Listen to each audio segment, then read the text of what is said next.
Oriente Medio ante el abismo. Ataque a Irán. El segundo golpe. La negociación o la retirada de Trump.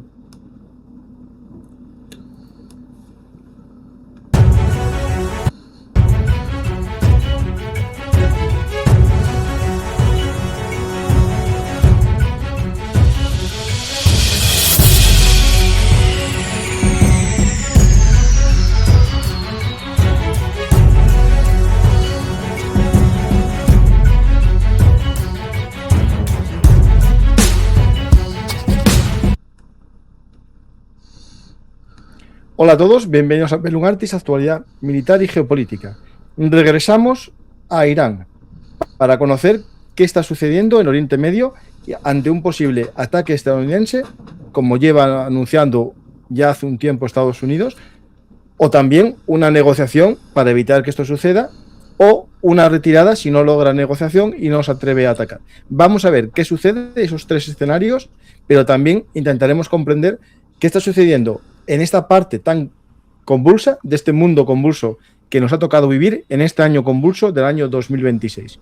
Sí, os invito a leer mi libro, que se titula Mundo Convulso, pero la verdad es que el 2026 es un año muy convulso. En el mes de enero están sucediendo muchas más cosas que a veces en décadas. Vamos a hablar sobre todo esto y más con nuestros amigos Juan Carlos, Mariano y Juanjo, nuestros expertos en la zona de Oriente Medio. Hola Juan Carlos, hola Mariano y hola Juanjo. ¿Qué tal? Hola Juanjo. Hola, buenas noches, Paco. Hola Francisco. Mariano, bueno, pues, hola, buenas noches. Tenemos mucho de lo que hablar y muchos temas que tratar. Ayer hice un programa sobre el tema, en solitario, explicando un poco cómo podía ser el ataque y la respuesta iraní, y con ello explicaba también el parón que hay en el posible ataque por miedo a una represalia masiva iraní contra las bases estadounidenses o los aliados de Estados Unidos en la zona, ¿no?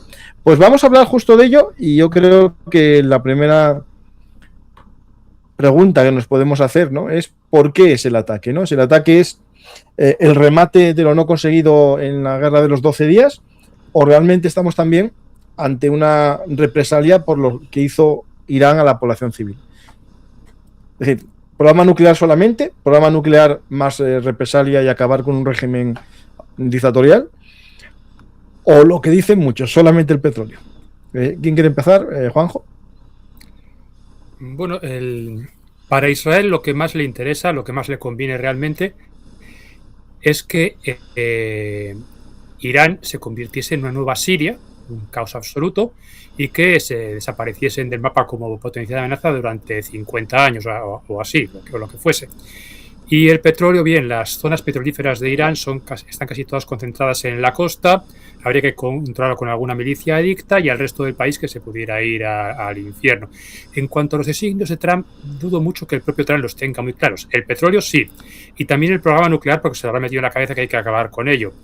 Pero no creo que los iraníes estén dispuestos a ceder ni a someterse, incluso aunque matasen al Ayatollah Jamenei o le capturasen. No creo que los iraníes pasasen por el aro como los venezolanos. De modo que la situación es muy complicada. Ese es el tema, que ve una resiliencia mayor en el régimen, como ya vimos con la matanza de miles de disidentes, ¿no? Mariano. Yo estoy bastante de acuerdo con lo que ha comentado Juanjo, ¿no? A ver, lo primero fundamental no es solo el petróleo, también es que llevan años queriendo un cambio de régimen. Recordemos lo que fue un grupo terrorista, que no tiene otro nombre, como es esa oposición denominada de los Mujahidines del Pueblo, financiadas al final por John Bolton, ¿no?, en parte, y por lo que eran movimientos conservadores estadounidenses, y que le sacaron de lista de organizaciones terroristas allá a fines de los 90 y principios de 2000, ya confirmándose todo en 2017-18, ¿no?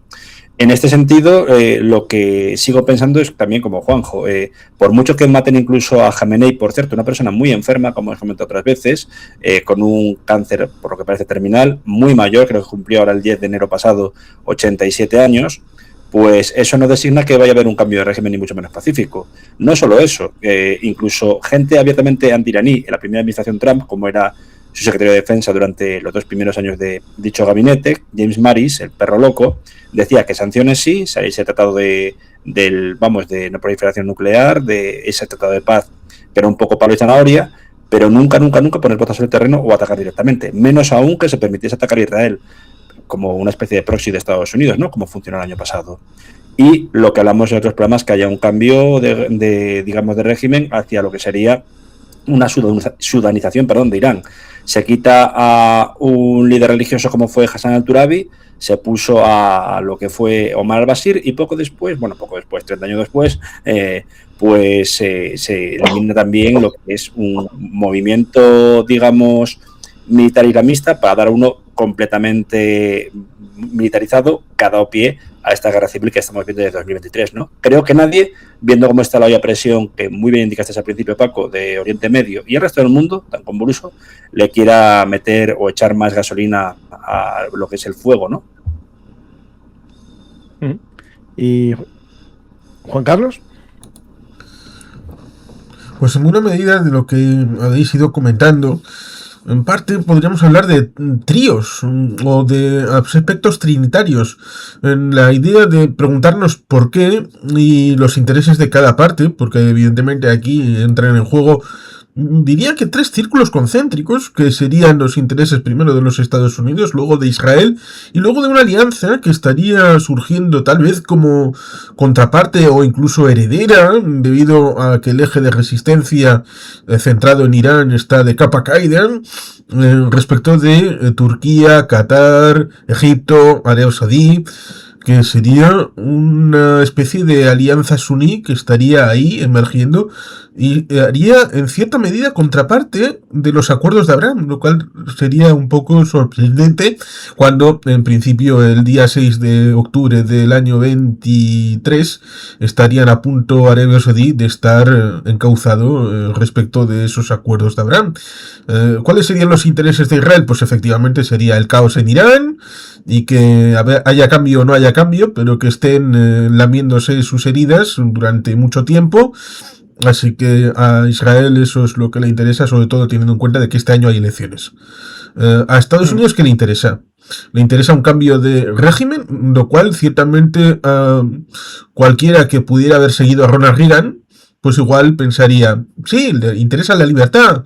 Grenada, Panamá, aunque Panamá fue George Bush, pero digamos que es la misma oleada que hizo la libertad en el Cono Sur, en determinados lugares. Este no es Ronald Reagan, evidentemente. Así que tiene esa situación en la que puede ir al tema nuclear, negociar el tema nuclear y ya está. Lo estamos viendo en Venezuela, que le viene bien lo de Delcy, le parece bien, con tal de que le pague el tema del petróleo y todo eso. Veremos la negociación que dicen que está pasando con Cuba. Y dicen que hay, a través de intermediarios como el tema de Qatar, que estarían negociando a saber qué cosas con el tema de Irán para no ir a una confrontación y no ir a ese segundo round, con el que también amenazaron en Venezuela. ¿Pero qué podrían negociar? El tema nuclear, los misiles, los proxies. Con lo cual yo ahí veo eso, de cuáles son los intereses de cada cual para poder luego encajar las piezas acerca de cuáles son las acciones que puedan llevarse a cabo. Claro, es que el tema es que cualquier cosa que entregue Irán está perdiendo capacidad para la siguiente negociación, ¿no? Limitar sus misiles a un número X limitará sus fuerzas para la siguiente vez que le quieran atacar también, ¿no? Porque claro, esto va todo así. Es decir, si se queda sin programa nuclear, ya no va a tener la gran baza negociadora en el futuro, ¿no? Si se queda sin misiles, cualquier ataque no va a tener una respuesta en salvas contra Israel o las bases estadounidenses. Si ataca a sus milicias o dice que no a sus milicias, pierde también una baza, aunque es realmente, podemos empezar a hablar de esas milicias, ya poco queda, ¿no? Hezbollah, Israel está dando los últimos golpes, Hamas está a la supervivencia, los hutís sí están, pero no van a ser nunca una amenaza real contundente, y las milicias iraquíes poco más, ¿no? No sé vosotros si tenéis algo que... Quizás sí, cuando Jamenei muera... Lo que comenta... ¿no? Perdón, Juanjo, sí, tú. No, simplemente apuntar que quizás cuando... No, por favor, Juanjo, tú primero, sí. que cuando Jamenei muera, el nuevo líder que le suceda podría estar más dispuesto a tirar a la basura todo ese rollo del programa nuclear, que a fin de cuentas ha sido un callejón sin salida porque llevan 20 años ya trabajando en el tema con muy pocos resultados prácticos y no hay una fecha cercana para que puedan pensar realmente que van a poder conseguirlo y decir, ya tenemos, ahora temblad, perros infieles. No, eso no sucede. Entonces, ceder en lo nuclear, hacer buenos negocios petrolíferos con el gran Satán norteamericano y esperar tiempos mejores que, teniendo en cuenta la potencia de Irán y sus potencialidades como país, como la población, recursos, territorio, posición geográfica, llegarán. Y Israel sigue siendo mucho más pequeño y mucho menos poblado. Entonces esa sería una solución cuando llegase un nuevo gobernante y dijera, yo no estoy comprometido con el pasado, mi sucesor dijo esto, pero él está muerto, así que ahora yo voy a hacer algo más posibilista y ya vendrán tiempos mejores. Sí, Mariano. No sé de ese elemento corruptocrático que tiene Trump de negocios, y dejarle hacer una torre Trump en Teherán, en un buen solar de Teherán. Bueno, ahí no ve salida, si no. Sí, Mariano.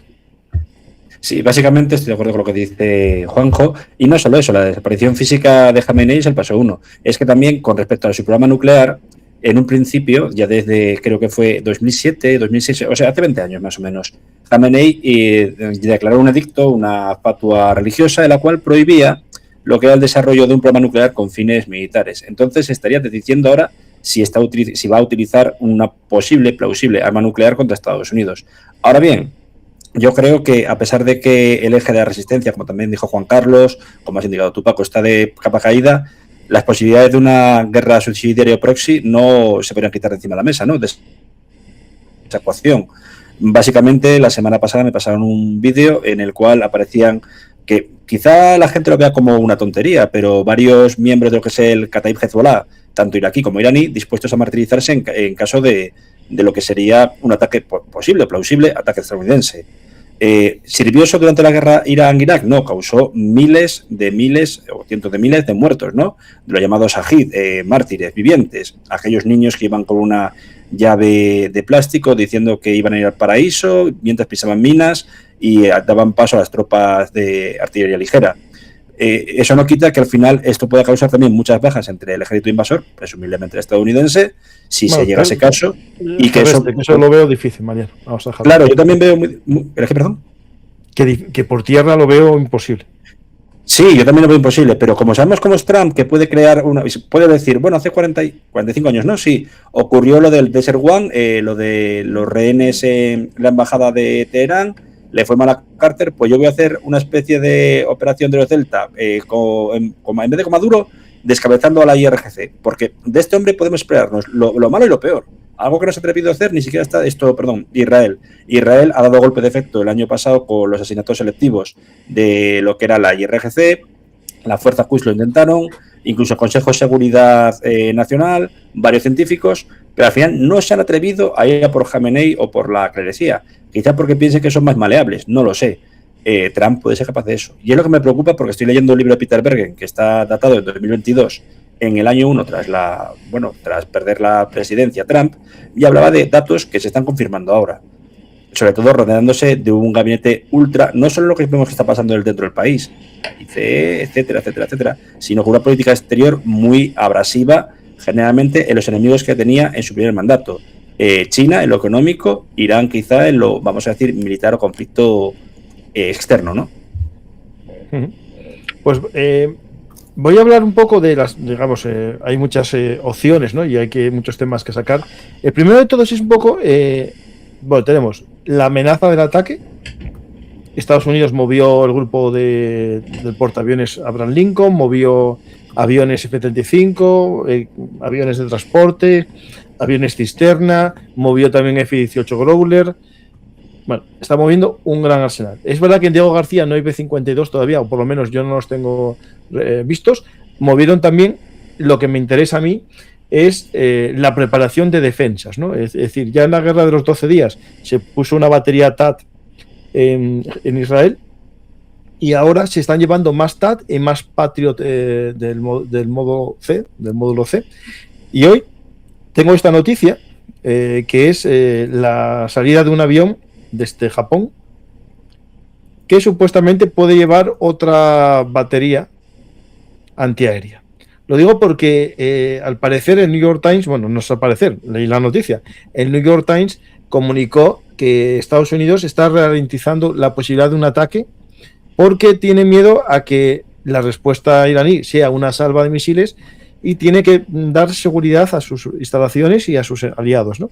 Y es lo que está tardando en reconfigurar un paraguas antiaéreo potente. Aquí lo tenéis, movimiento de, digamos, de defensas del Indo-Pacón, que es el comando del Índico y el Pacífico, al del CETCON, que es el de Oriente Medio.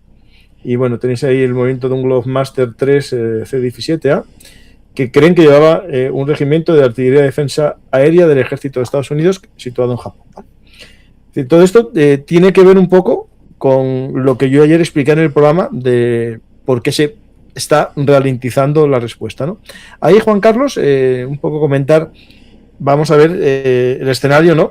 De si estamos ante un escenario parecido a lo que pasó en Venezuela, es decir, meses para ir preparando el ataque, pero que en realidad, por un lado, era para forzar negociación, pero también le sirvió a Estados Unidos para monitorizar los objetivos, para aprender el sistema de radares enemigos, encontrar las frecuencias de onda. Es decir, todo esto que vamos a ir viendo pasar aviones de guerra electrónica, aviones de inteligencia, para captar más información. No se puede atacar así, llegar y atacar, ¿no? Eso es lo primero. Pero segundo, vamos a lo primero. La parte, digamos, de la diplomacia, que vosotros sois más todos politólogos y expertos en relaciones internacionales e historia de Oriente Medio. Witkoff estuvo intentando negociar, ¿no?, algo estos días, pero al parecer, esto es lo que dice Israel, hay un 0% de probabilidad de que se llegue a un acuerdo entre Estados Unidos e Irán. Y por tanto Israel ya más o menos ve la posibilidad de un ataque a gran escala contra Irán. Es lo que dice Sergio, y me fío bastante de él, tiene un buen Twitter. Ahí, Juan Carlos, ¿qué situación crees? ¿Las negociaciones pueden llegar a un buen puerto o básicamente es una forma de ganar tiempo? Ahí veo que divergen los intereses. Lo que Israel quiere, o tal vez dentro de Israel lo que Netanyahu y su gobierno puedan llegar a querer, y lo que Trump acabe deseando. Y a veces puede acabar como el tema de la guerra de los 12 días, en donde Trump acabó siendo arrastrado. Él dice que para terminar y que no hubiera una escalada, es decir, para echar la gasolina que cerrara el pozo y terminara el incendio.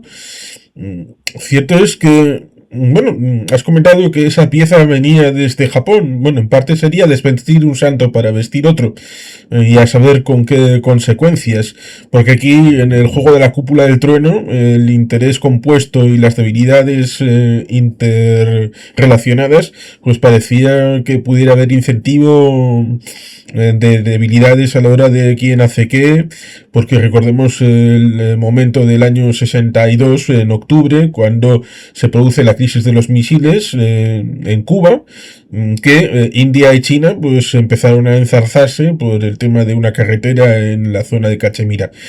A veces una cosa puede estar concatenada temporalmente en espacios paralelos.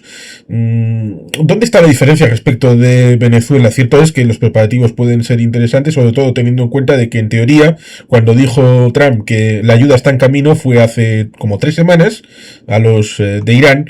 Y la diferencia con Venezuela sería que en Venezuela, con mucho dolor, es cierto, y esto evidentemente altera los derechos humanos, pero nos encontramos con que en el pico máximo tal vez hubo 2.200 presos políticos, muertos pues habría unos cuantos, pero estamos hablando de que en Irán habrían muerto en estas semanas entre 30.000 y 40.000 personas, con lo cual la represión ha sido brutal.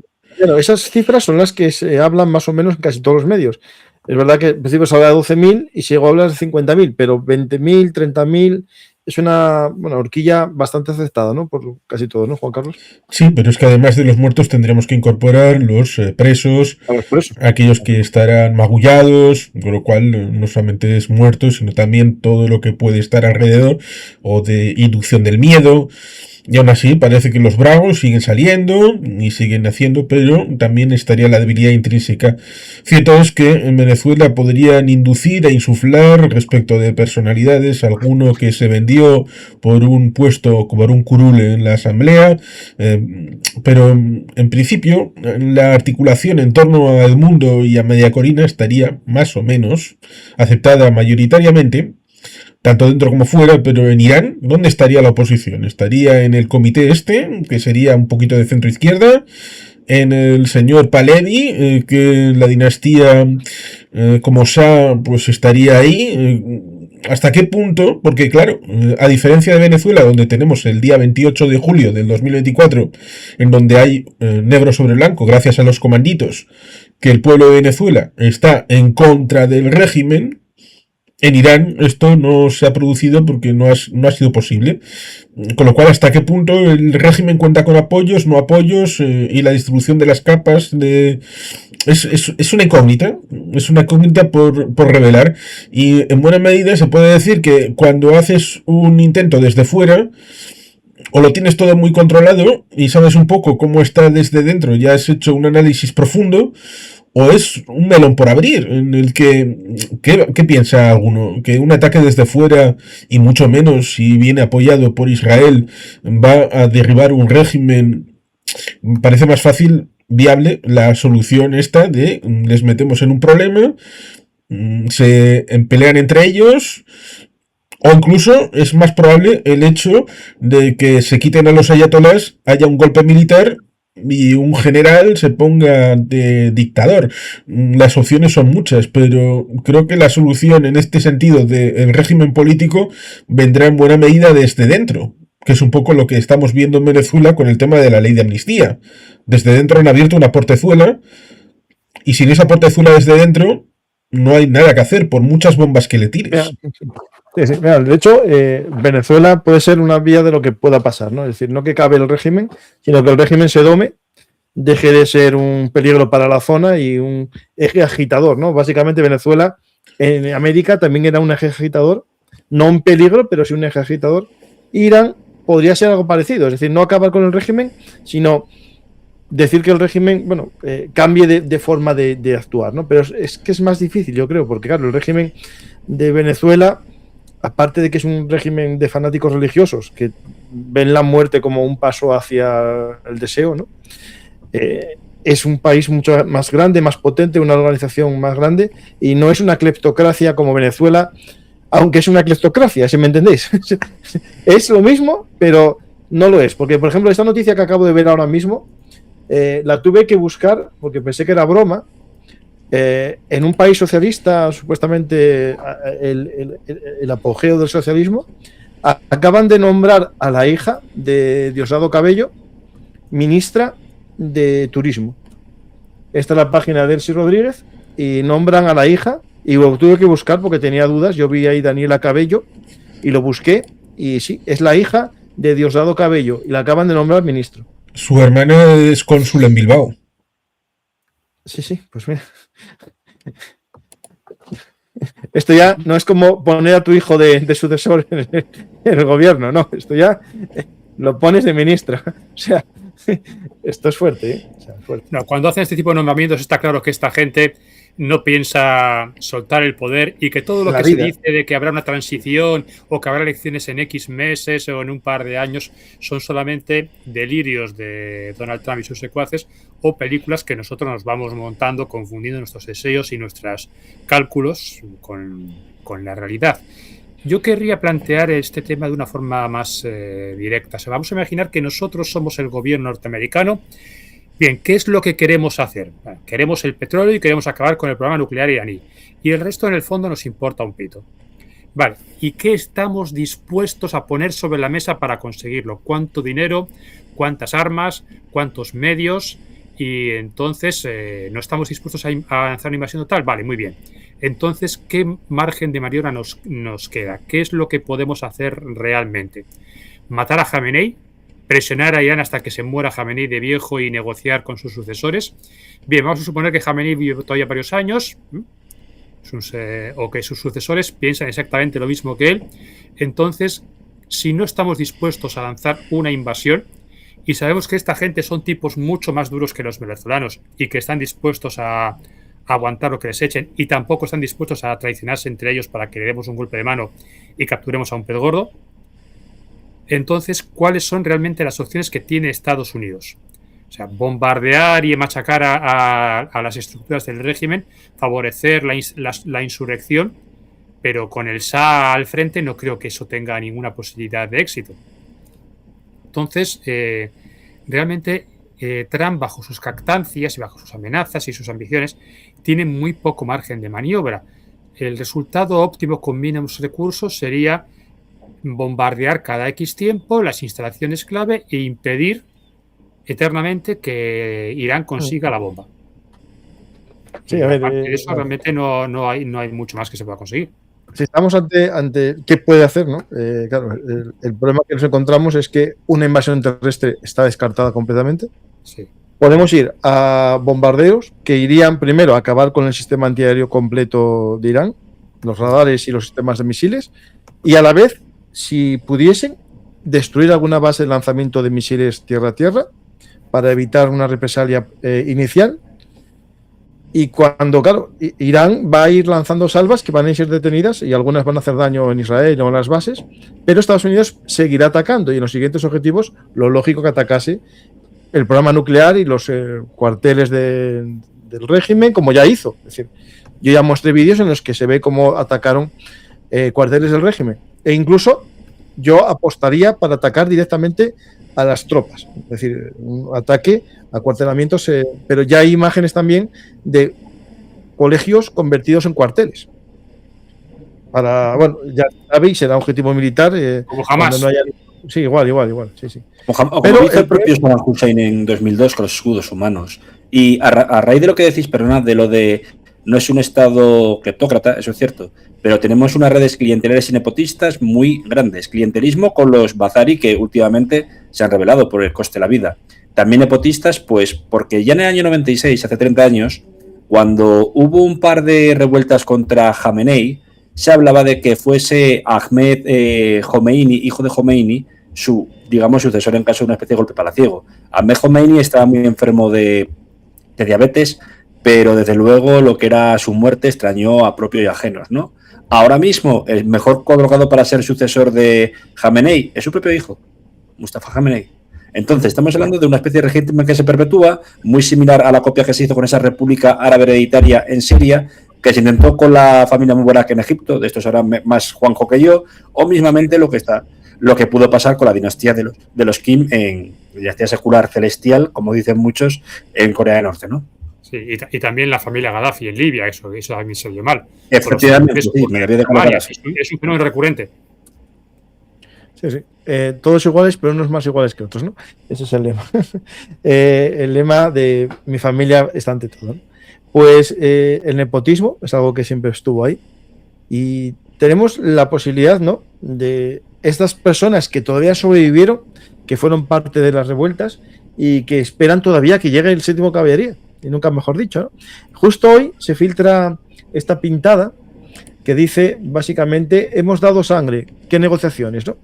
Esto está pintado en Teherán, lo traduje, lo tengo aquí traducido y dice lo mismo que estábamos hablando, pero lo interesante es que lo comprobé también, dije a ver de cuándo está pintada, ¿no? Y esto que pone aquí es en el calendario persa, justo hoy, era el 14 de Baham, no, el 13-14-04, que es justo la fecha. Una cosa a añadir también, perdón. Hoy, día 2 de febrero, están sacando músculo los propios, bueno, el régimen, el oficialismo, porque se cumplen 47 años del derrocamiento del Shah y la llegada de Khomeini a Teherán. Es una fecha bastante importante. Pues justo hoy también, estos días estaban unas maniobras, hay 2 barcos chinos en el Golfo Pérsico, y esto es importante, estamos hablando de los escenarios, ¿no? Y yo creo que el escenario que está complicando todo, pero ya lo sabe Estados Unidos desde el principio, aunque no pasó en la guerra de los 12 días. De hecho, en la guerra de los 12 días, pese a los constantes ataques israelíes, en ningún momento Irán cerró el estrecho de Hormuz. el escenario que nos podemos encontrar ahora, si ataca a Estados Unidos, sea que se atreve a cortar el estrecho de Hormuz. Si se atreve a cortar el estrecho de Hormuz, va a haber respuesta de los países árabes también. Entonces, claro, el escenario se va a escalar mucho más. Y ahí entraría el conflicto regional. Es verdad que los países árabes, ahora mismo, Juan Carlos, están bastante callados todos, ¿no? Incluso dijeron a Estados Unidos que no dejaban sus bases, ¿no? Menos Jordán. Azerbaiyán dijo a Israel que no contaran con ellos para hacer según qué aventuras. El primer ministro y el ministro de Exteriores de Qatar había estado en Irán supuestamente de manos de una propuesta de Donald Trump. Es cierto que una crisis existencial seguramente llevaría a superar ciertos umbrales y hacer según qué respuestas, en donde cuando uno de perdido al río. Pero ciertamente a nivel interno de Irán y del pueblo, ese que ha hecho las pintadas y que ha salido, ha sufrido, estamos cerca del día de la marmota. Y como resultado podemos entender ese eterno retorno respecto de cosas que sucedieron en el pasado, por el hecho de confiar en los Estados Unidos, como por ejemplo después de la operación Tormenta del Desierto, tener esa idea de no, ahora van a venir y derrocar a Saddam Hussein, a pesar de que el Consejo de Seguridad evidentemente no permitía eso, pero se dio esa impresión y los helicópteros y aviones de Saddam Hussein bombardearon al norte y al sur, bombardearon a los kurdos y bombardearon a los chiitas, reprimiendo esa insurrección en el año 91, y hace un cuarto de hora, como quien dice, que miren lo que ha pasado con Rojava, que ha pasado con los kurdos, por segunda o tercera vez, en donde Estados Unidos ha permitido que a esta gente que han sido muy buenos para combatir al llamado Estado Islámico, al Daesh, pues luego han acabado como el Rosario de la Aurora, como pasado en otros lugares en donde Estados Unidos no ha cumplido las expectativas o las promesas que en algún momento ha llegado a hacer. Si piensan desde dentro que Estados Unidos va a hacer un movimiento para cambiar el régimen, Donald Trump es el último que pueden llegar a pensar que está en esas operaciones.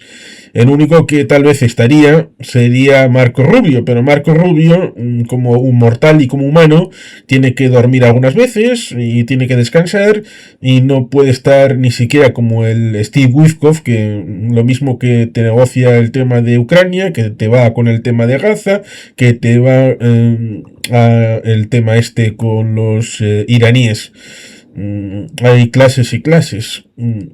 Así que ciertamente el porvenir es complicado, y estaría bien que cada cual confesara cuáles son sus objetivos, pero parece que Donald Trump está al albur de lo que le vayan diciendo, según qué sectores.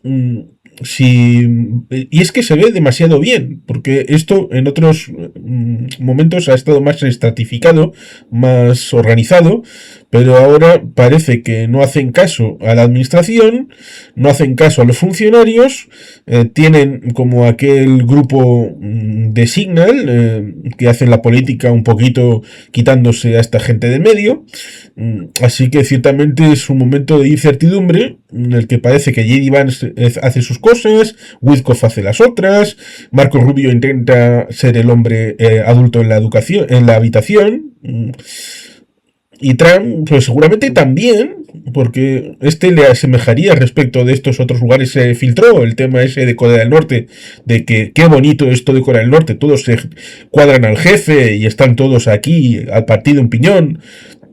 Donald Trump también seguro que le gustaría, como el intento de Gaddafi, de Mubarak y de toda esta gente, de hacer su propia dinastía, y que sus propios hijos y churumbeles estuvieran en Estados Unidos. Como poco han pasado 2 veces con los Adams, con John y John Quincy Adams, y luego con los Bush.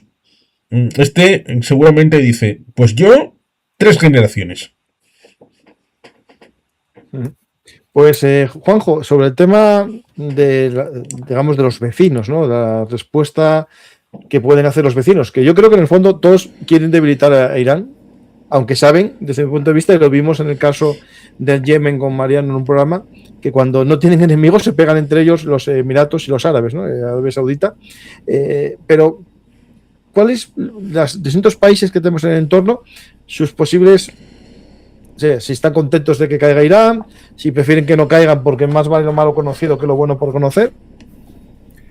Pues en general todos temen a Irán.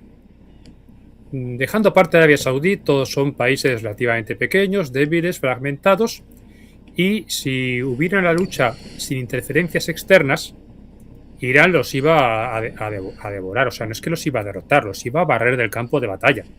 Incluso al ejército saudí le iba a aplastar, porque el ejército saudí ya hemos visto cada vez que ha entrado en combate que ha demostrado una detestable falta de capacidad militar a un nivel que a veces es patético. Entonces, en un enfrentamiento directo sin intervención de terceros, todos los árabes, aunque peleasen juntos y hacen filas, están vendidos. O sea, están ya directamente a los pies de los caballos y prácticamente su indefensión es casi patética. Entonces sí, que Irán sea destruido, que Irán sea devastado, y lo único que puede detenerles es la idea cobarde de que, bueno, que me salpique un poco a mí, me vuelven en pedazos a mí, que me ataquen a mí. O sea, porque no se trata solamente de bombardear, por ejemplo, las terminales petrolíferas, sino los palacios de los gobernantes. Esa sería la represalia realmente contundente. O sea, como decís que Estados Unidos nos ataque sobre su territorio, vamos a convertir nuestra capital en cenizas y empezando por tu palacio real. Esa sé que seguramente eso es lo que se ha dicho sottovoce para presionar, y eso es lo que temen realmente. De lo contrario, si no temiesen eso, pues si Estados Unidos dice no os preocupéis, tenemos defensas antiaéreas y vamos a aplastarles el primer ataque y no van a poder atacaros, pues sí, acabad con esos cabrones que además encima de ya eso, lo que eso ya la repanocha son chiitas. O sea que eso ya es escoria. Pues, Mariano, un poco también lo mismo, un poco la relación de los países del entorno. Sí, bueno, sobre todo lo que habéis dicho todos, y suscribo también y continúo con lo de Juanjo. Sobre todo está el tema de lo relativo a lo que sería el tema de ese eje suní que no sirve para nada. Recordemos que hace 11 años exactos es cuando triunfa la revolución, ataque de los hutíes sobre la capital de Yemen, Sanaa. Se depone temporalmente al presidente Hamid Mansur el-Hadi, y lo que ocurre es que tienen que huir a Arabia Saudí. Arabia Saudí ya crea una especie de coalición que no van a liderar ellos, que lideró Pakistán, para que no pareciese todo que fuese un ataque árabe de una nación árabe sunita a una árabe chiita. Aquí era Pakistán y el sunismo es el paraguas que lo revoluciona todo, en una época en la que también sabíamos que había una revolución sunita hiperviolenta por parte de los fundamentalistas de Daesh, ¿no? Para recuperar el territorio supuestamente arrebatado por los chiitas en Irak, con el gobierno de Nuri al-Maliki y luego de Haidar al-Abadi.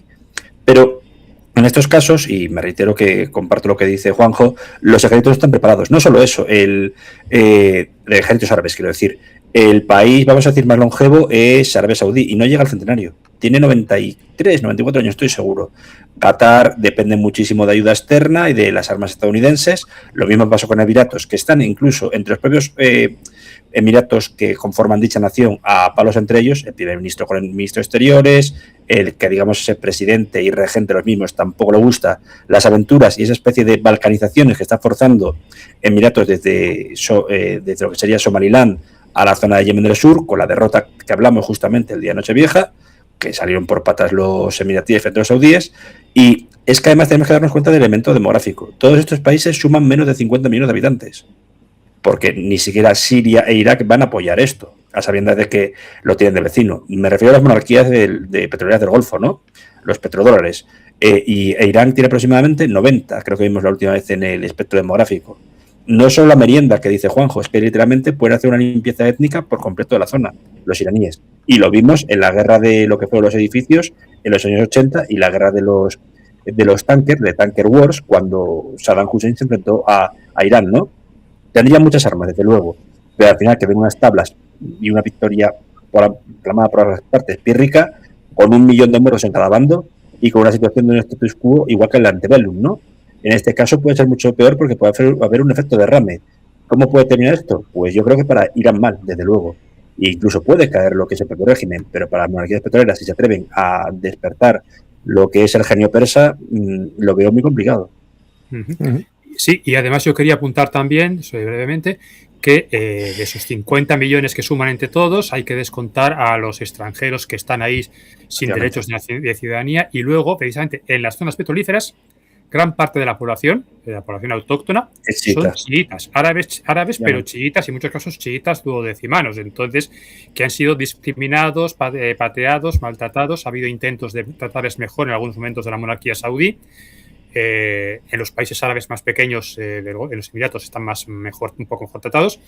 Pero en Arabia Saudí, por el sectarismo wahabí, se les considera perros infieles, y incluso en los libros de texto escolares no dice, no, son los chiitas, son servidores del demonio y son herejes y falsos musulmanes. Los Rafidain, sí.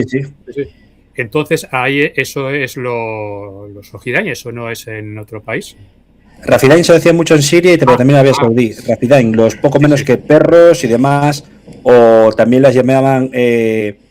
no me acuerdo cómo era, nuristaníes, no tenía nusayríes. Y aparte de, exactamente, y no solo eso, sino el factor de que este año puede estar particularmente cabreado los iraníes, porque no sé si recordáis que hace 10 años justos, en Año Nuevo, el día 2, quizá esta vez se silenció, por el tema de Venezuela, pero se cumplía una década de la ejecución del jeque Nimer al-Nimer, uno de los principales chiitas de Arabia Saudí, que fue encarcelado sin juicio previo y, pues decapitado en la plaza pública, la plaza Chop Chop, que le llaman, ¿no? Fue terrible. Y hubo levantamiento, también está el caso de Bahrein, que en Bahrein hay una monarquía de unos 10% de sunitas frente a un 90% de chiitas. Ya hubo levantamiento reprimido, pues, por Arabia Saudí y por Emiratos en 2011, y esa zona es muy convulsa. Efectivamente, de esos posibles 50 millones de habitantes, hay que descontar los expatriados y también, lógicamente, los chiitas, porque puede que esta gente incluso no tenga nacionalidad, o si la tienen, serán ciudadanos de tercera o cuarta. Sí. Pues mira, justo tengo aquí esta publicación. Aquí está Steve Witkoff y Jared Kushner. Tienen previsto verse el viernes con el ministro iraní Abbas Araghchi en Estambul. En la ronda de negociación está previsto que Turquía, Qatar y Egipto hagan de mediadores. El enviador Donald Trump llega mañana a Israel para ver los puntos de vista de Israel también. A ver, no sé. Sí, porque difieren los intereses de esa coalición suní con respecto de los intereses de Israel. Sí, la internacional esta que está empezando a surgir, que lo vimos respecto del acuerdo entre Arabia Saudí y Pakistán por el tema nuclear, de Estados Unidos, no me permitís directamente que yo pueda tener este negociado, pues lo subcontratamos a través de Pakistán. Cierto es que seguramente hubo dinero Arabia Saudí en la bomba nuclear pakistaní en los comienzos de los años 70. Eso también está ahí encima de la mesa de memoria histórica de 50 años largos, ahí encima. Lo mismo que estaría el tema de Bahrein, como habéis comentado, respecto de 2011, en donde pues hubo una represión que incluso llegó al público internacional a través de la suspensión del tema de la Fórmula 1, lo mismo que el sistema Kafala solamente fue posible ser entendido a través del Mundial de Qatar de 2022. Si no, pues igual estaría de la misma manera y sin haber ningún cambio, solamente a través de esos muertos nepalíes, construyendo estadios. Porque claro, ahí estaría un tema de estos de fondo, a la hora de ver estos países, si el sistema económico ligado al petróleo va a poder seguir siendo funcional dentro de 10, 20, 30, 40, 50 años.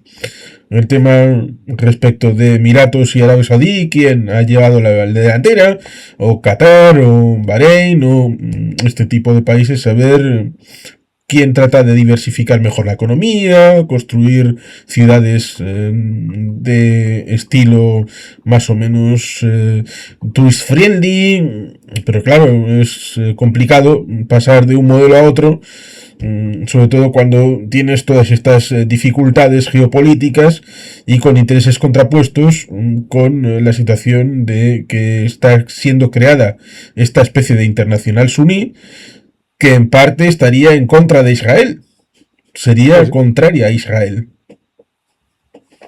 Bueno, hay algún país de esa zona, ¿no? Que está un poco, bueno, simpatizante, ¿no? Emiratos tiene cierta buena relación con Israel, si no recuerdo mal. No digo que se vayan a enfrentar, me refiero a que Sí. los intereses Cada uno va a sus intereses. son tan divergentes, los intereses que puede haber en esta coalición suní, que chocarían con una posible ampliación de los acuerdos de Abraham. Claro, pero ¿tendría sentido esta coalición suní si no hay Irán como una potencia? No lo tendría. Estarían a muerte entre ellos por 10.000 cosas. Sí, es lo que yo pienso. Es que les viene bien que exista, que si no se matan entre ellos. Bueno, estoy sacando cosas, mira, de que todo esto, hablasteis antes de la energía, ¿no? De que hay que tener en cuenta la energía, pero no sabemos qué va a haber en la energía en poco tiempo, ¿no? Esto va a evolucionar y cambiar, ¿no? Pues mira, justo estaba ahora buscando cosas sobre Irán, ¿no? Ya sabéis que a la vez que hablo con vosotros busco imágenes, busco noticias, y justo encontré una noticia que no tiene que ver con la zona, pero sí tiene que ver con el valor de las cosas, ¿no? Es decir, ahora todo el mundo estamos dándole mucho valor al petróleo, que yo digo que va a seguir teniendo valor, en mi libro lo digo, que va a seguir teniendo valor, porque el aumento energético mundial va a ser tan grande que el petróleo va a tener su lugar, pero va a haber otros elementos energéticos vitales. Pero, para mí, lo que es la causa de los mayores conflictos va a ser las tierras raras, ¿no? Y incluso eso puede cambiar el valor geoestratégico. Acaba de salir esta noticia, Japón ya está explorando el fondo marino para sacar tierras raras y acaba de sacar del fondo marino una buena cantidad de lodo para sacar tierras raras. Lo va a llegar a puerto y lo van a empezar a investigar para el 2027 comenzar la explotación, porque claro, Japón depende de las tierras raras chinas y esto le hace cambiar. Lo digo porque el petróleo es importante, pero claro, se puede sacar petróleo con otras tecnologías de otros lugares y empieza a perder valor a lo mejor ese monopolio árabe del 20% del petróleo mundial, que es cada vez menos, es el 20%, ya no es mucho más. Pero lo digo porque, claro, estoy cuidadín con las cosas también. Hay gente que se puede venir arriba y caer poco a poco de ese árbol, ¿no? Ojo, yo lanzo también otra carta envenenada, que quizás Juanjo coincida conmigo, Juan Carlos, no sé, que es el tema hídrico. Porque de un tiempo a esta parte, con un país vecino de Irán, muy pequeño, muy pobre, pero con grandes recursos hídricos como es Tayikistán, el intercambio tecnológico y económico está aumentando muchísimo. De hecho, a pesar de las sanciones que hay, es que Tayikistán tiene que negociar con 2 países bajo sanciones. Uno es Irán, 3, Afganistán, y también, lógicamente, Rusia, el antiguo imperio, ¿no? La Unión Soviética. Y los recursos hídricos están suponiendo que, por ejemplo, la presa de Nurek permite tener no sé cuantísimos miles de kilovatios cada día, lo que permitiría pues iluminar zonas en caso de quiebra energética por culpa del petróleo. No solo eso, también hay tierras extrañas ahí, o tierras raras. Y el tema, no menos importante, de que gozan de unos glaciares muy importantes, con zonas también de perforación, para sacar agua de ellos, sin dañar el medio ambiente, y unido a todo eso también la cantidad de días con sol que tiene, casi como en Armenia, que también yo creo que van a tener muchísimo un tiempo esta parte de energía solar. No es lo mismo, desde luego, pero puede ser una pasada de aquí unos años. Mira, sí que yo le doy mucha importancia al tema este. De hecho, el agua para mí es más vital que nada, ¿no? Lo que pasa es que el agua no le damos el valor que tiene porque nos sale todo el día del grifo, ¿no? Pero en Irán tienen un problema muy grande de agua por una sobreexplotación de los acuíferos y los pantanos no llovió, entonces está en un problema muy grave. De hecho, en mi libro tengo un capítulo dedicado entero al agua. Y si te fijas, estos países árabes todos tienen cierta problemática de sequía, ¿no? Es verdad que Irán no está del todo mal porque... Claro, esto debe estar en el mapa, lo hice con los datos de hace 2 años. Claro, los datos que se tienen no son los recientes para hacer los mapas, ¿no? Pero sí que es un problema muy gordo y que dará lugar a guerras. Es decir, no tengo dudas ninguna. O sea, y no solo eso, sino que más que guerras, revueltas internas. Y no solo eso, el lago Andorreico, el más importante como es el Caspio, no solo está perdiendo agua y caudal, tipo con el lago Chad, creo que alguna vez lo hablé con Juanjo.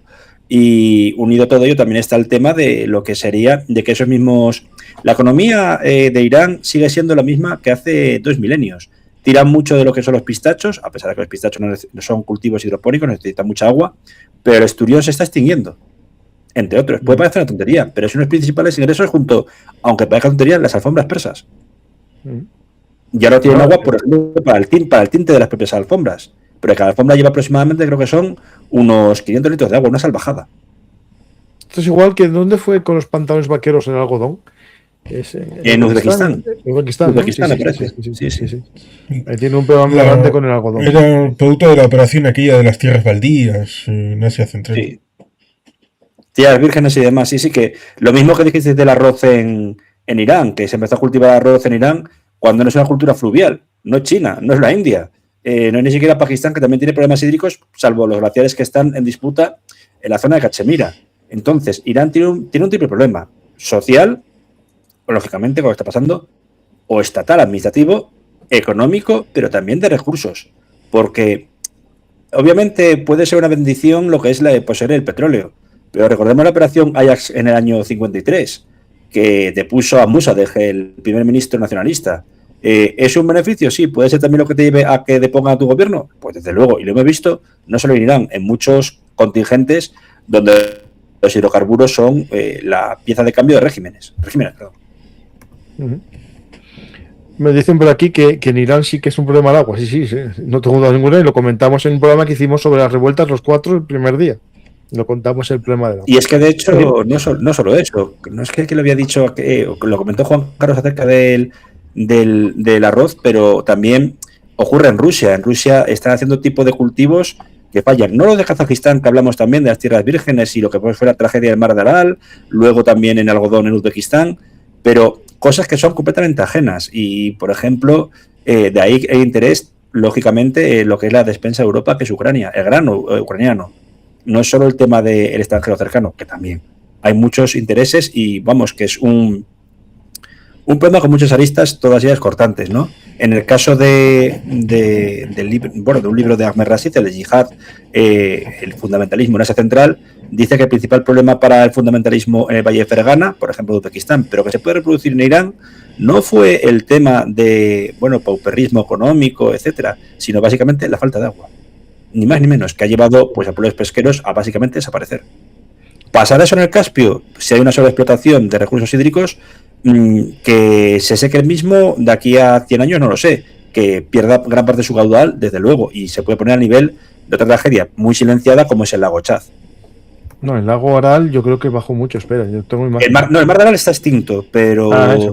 Como tal está extinto. Ahora queda el mar de Aral Sur, que pertenece a Uzbekistán. La zona kazaja y la ciudad de Aral, que antes era pesquera, no existe, es un desierto. Lo que implica también, enfermedades respiratorias, un quiebre de la economía, pero también pasa en Valle Fergana y en muchas zonas, por ejemplo, de lo que son las regiones kurdas en Irán. No tiene la capacidad de decantación de agua como puede pasar, por ejemplo, en Irak. Es decir, ahí tenemos el caso de Aral, exactamente. Y eso me parece que todavía en 2020. Ahora, básicamente, la parte izquierda ha desaparecido. Sí. También, ¿no? Ya queda poco. Una cosa que dicen por aquí, lo de los pistachos, ¿no? Lo que yo creo que quiso referirse Mariano, que el pistacho se está haciendo el cambio del regadío de inundación al de goteo. Eso es. Pero perdón, no, hidropónico es otra cosa. Hidropónico es. Hidropónico me confundí, perdón. Es el término, disculpa, que a veces confundo los términos. Sí. Regadío, digamos, por goteo. Pero bueno, no le das mucho tampoco, que no se vengan arriba porque no hay mucho. No, y encima están compitiendo con pistachos que incluso están, por poner un ejemplo, aquí en España, creo que últimamente está aumentando el cultivo de pistacho en Castilla-La Mancha. Pues a mí que no encuentro ni nueces españolas casi. Ya, eso es cierto. Está complicado en los supermercados, la verdad. ¿Qué más nos puede quedar por contar? Porque, Juanjo, algo que quieras contar. Porque, bueno, el plan de ataque lo conté yo ya en un programa, pero aquí la posible represalia iraní la tenemos clara todos, ¿no? Es el lanzamiento de salvas de misiles a Israel y a los países árabes que ayuden a Estados Unidos. Para mí el ataque al grupo de portaaviones me parece muy difícil porque no está en el Golfo Pérsico, está en el mar de Arabia, muy lejos, y aparte tiene un sistema antiaéreo que no lo va, digamos, no creo que llegue. Y segundo, tercera opción, el cierre del del estrecho de Hormuz y ataque a los petroleros, algo que ya pasó en la guerra de los petroleros, ¿no? En la guerra Irán-Irak. Ahí ese escenario, Juanjo, de los tres, ver los tres factibles, irán escalando. De hecho, hay autores que incluso, te doy otro escenario, proponen que sea Irán el que ataque previamente. Para Irán tiene pocos medios ofensivos, por ejemplo, plantear los portaaviones, incluso aunque los portaaviones estuviesen en el Golfo Pérsico, realmente la fuerza aérea iraní no tiene dientes para lanzar una ofensiva en serie, incluso aunque dijeran vamos a reunir todos nuestros recursos y lanzaremos un único ataque muy concentrado contra un solo portaaviones que tenemos bien localizado, pues realmente no tendrían muchas posibilidades de éxito y podrían quemar los pocos recursos que todavía les quedan. Pero realmente la baza que tiene esta gente es aguantar, o sea, aguantar y encajar los golpes y seguir adelante, y es una oligarquía colectiva, o sea, es un sistema parecido al chavismo en el sentido de que aunque hubiera un líder carismático, Jomeini en un principio, Chávez en otro, pues luego se desarrolla una oligarquía que rige colectivamente, y aunque maten al líder, pues bueno, es como si matas al Papa. Dice, he matado al Papa, me he cargado la Iglesia Católica. No, queda todo el colegio de cardenales y los obispos y arzobispos que se reúnen en un cónclave y dicen al nuevo Papa y todo sigue igual que antes. Y esa es la victoria a la que pueden esperar conseguir. Somos mártires, hemos luchado por la fe, hemos sangrado por la fe y hemos aguantado, y Dios nos ha dado la victoria porque los infieles han fracasado y todos sus ataques no han servido para nada, y aquí seguimos. Entonces, la única estrategia que podría realmente darles miedo es que les dijeran, vamos a lanzar ataques muy concentrados contra el Basiji, contra el Pasdaran y contra todo el estamento clerical, y y eso incluiría no desembarcar un gran ejército de invasión de varias divisiones, pero sí grupos de ataque que lancen incursiones y matan a un ayatolá y a otro, y a otro, y a otro, y a otro, y ayudan a la supresión interna. Esa sería la baza que podrían usar los norteamericanos cuando comprendan que los ayatolás no van a dar su brazo a torcer, porque le aseguro que a Trump, que es una persona muy simple y que vive en su mundo de fantasías, está imaginándose que va a ser todo como en Venezuela y que va a ser todo fácil y que sea todo maravilloso y que podrá jactarse de una victoria rápida en poco tiempo. Y cuando vea que no va a ser así, pues a ver qué hace. Y ojo que todavía nadie ha nombrado lo innombrable. Pues si son unos cabrones, les tiramos 20 megatones en Teherán y se acabó. Y no solo eso, que Trump no es la clase de persona que pensaría eso. Hombre, no. Él no es sanguinario, pero la cuadrilla que le rodea sí, ¿eh? Hombre, si les hunden un portaaviones, que lo veo imposible, pero si es ese caso, sí. Y que no sea la orden que tipo tirar una bomba nuclear sobre Teherán, lo que dijiste antes, Juanjo, no es tanto el odio que hay de Israel a Irán, querrán balcanizarlo, que haya un caos estilo Siria, pero yo no me fío ni de Riad, ni de Dubái, ni de Doha, ninguna de las tres capitales de los Emiratos Petroleros, ¿no? O de los reinos monarquías petroleras del Golfo. Porque ellos sí que tienen intereses en que Irán deje de existir. Esa gente les odia. Que luego, tú lo has dicho, o lo habéis dicho, si no fuese por Irán, se estaría matando entre ellos. Eso seguro. Ahora bien, plantearán eso de que una vez que se quite Irán, ¿qué habrá?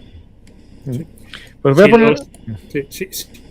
Si los azeríes no fuesen también chiitas duodecimanos, que son chiitas aunque son un grupo étnico diferente, seguro que estarían ahora mismo financiando a toda máquina un fuerte separatismo azerí. Y los armenios son cristianos, así que peor todavía.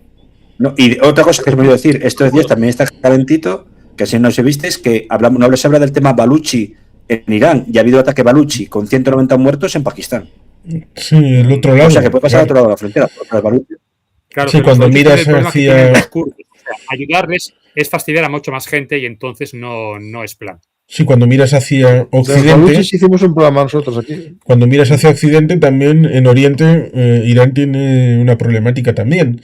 Y cuando miras detrás de la cortina, en esa máscara que no engaña a nadie, del mago de Oz, Donald Trump, pues en Estados Unidos tienen problemáticas que pueden influir y meter fuelle, como es el tema de Ice Minneapolis, como es el tema el tema Epstein, que puede tratar de servir de coartada para dejar de hablar de determinadas cosas, pero también el roto vale un descosido y podría servir también para influir en, antes de hablar esto, pues le metemos un zambombazo a Irán y así se habla de lo del zambombazo de Irán y no de Epstein. Y también el tema de las midterms.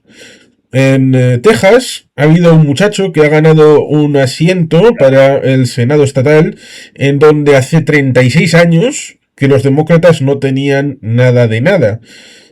Así que eso puede ser sintomático respecto de una enorme, resonante victoria del Partido Demócrata en las midterms, ganando en la Cámara de Representantes y el Senado, lo cual resultaría algo tremendo porque dejaría los 2 últimos años de pato cojo a Donald Trump y una perspectiva horrible para él y para su partido. Así que ciertamente resultaría un elemento disruptivo, esa presión interna a la hora de tratar de mover el avispero en algún sentido en algún de estos escenarios. Bueno, Juan Carlos, hoy dijo, lo publicó en su reel Donald Trump, algo así, que si el Partido Republicano no le apoya, ¿qué sentido tiene el Partido Republicano? No, yo estoy seguro, yo se hace un partido, seguro, sí, de que Trump va a intentar falsificar las elecciones que son dentro ya de 10 meses y que quizá no lo consiga, pero intentarlo lo va a intentar, y entonces es cuando podemos ver sangre y la cosa puede ponerse castaño oscuro o más que castaño oscuro. No, y peor que el 6 de enero de 2021. Y ahora que decís lo de desviar lo que es la propia el propio foco de problemas internos, pues tengo recuerdo de cuando llevaba la tesis, pues tuve que tratar el tema del bombardeo de las embajadas de Kenia y Nairobi en 1998, sí, por parte de Al-Qaeda, y la respuesta que hubo de Estados Unidos bombardeando, pues metió la pata con una supuesta fábrica de armas químicas en Sudán, era una fábrica de aspirinas, y bombardeó varios campos de Al-Qaeda en Afganistán. Acertó en 1, falló en 7. Y es cuando decían que lo que intentaba desviar Clinton era lo que estaba ocurriendo en su posible impeachment para el tema de Mónica Lewinsky. Mira, voy a poneros ahora unas declaraciones, entre comillas, porque están en persa, o sea que no creo que están en persa, o sea que no nos vamos a enterar, pero leo un poco el resumen, ¿vale? Este hombre es Ali Saghani, asesor de Ayatollah Khamenei y miembro de la Armada, ¿no? Y sobrevivió. Está si os fijáis, solo mueve un brazo, le falta un brazo al bombardeo israelí de junio y una pierna. الأجواء الموجودة في المنطقة وفي أطرافنا يجب. Pues vamos a decir lo que dijo. ¿Vale? Vale. Lo que dijo es sobre las conversaciones, ¿no? Dijo a la televisión Al-Mayadin TV: si las conversaciones indirectas con Estados Unidos tienen éxito, pasaremos a las conversaciones directas. Estas conversaciones con Estados Unidos se centrarán única y exclusivamente en el tema nuclear. El presentador le preguntó entonces a Saghani qué quería decir el Ayatollah Khamenei cuando afirmó que si estalla una guerra tendría consecuencias regionales. Saghani respondió: si estalla una guerra generalizada, se deberá al despliegue militar del enemigo, y esta guerra afectará al punto más remoto de la región desde donde se lanzan las amenazas. El presentador preguntó entonces si Estados Unidos ataca a Irán, ¿Israel también será el objetivo? Saghani respondió: Estados Unidos e Israel no son diferentes, y si Estados Unidos ataca, Israel también participará, lo que significa que responderemos proporcionalmente.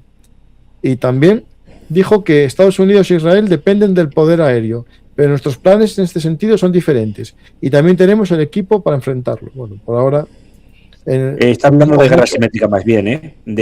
A ver, son expertos en guerra de guerrilla, sobre todo por el tema del conflicto contra Irak. 8 años de guerra dieron para mucho. Si hubiese un desembarco, un ataque, que no va a haberlo, creo, vamos, de botas en el terreno, sí que son muy expertos y son casi como los Sardauca de Dune, pero en términos aéreos están muy debilitados desde el 12 perdón, desde la guerra 12 días, disculpad. Ahora bien, tienen una capacidad logística con los drones. No, y los misiles, eso sí que van a lanzar, no sé cuántos, pero tienen muchos. Si antes tenían 3.000, ahora tendrán 1.000 o 1.500 y los usarán. Y sobre operaciones, digamos, botas en el terreno, hay rumores de movimiento de aviones de fuerzas especiales, digamos los aviones de transporte de los Delta Force que están en la zona de Georgia y Azerbaiyán, se están moviendo por ahí.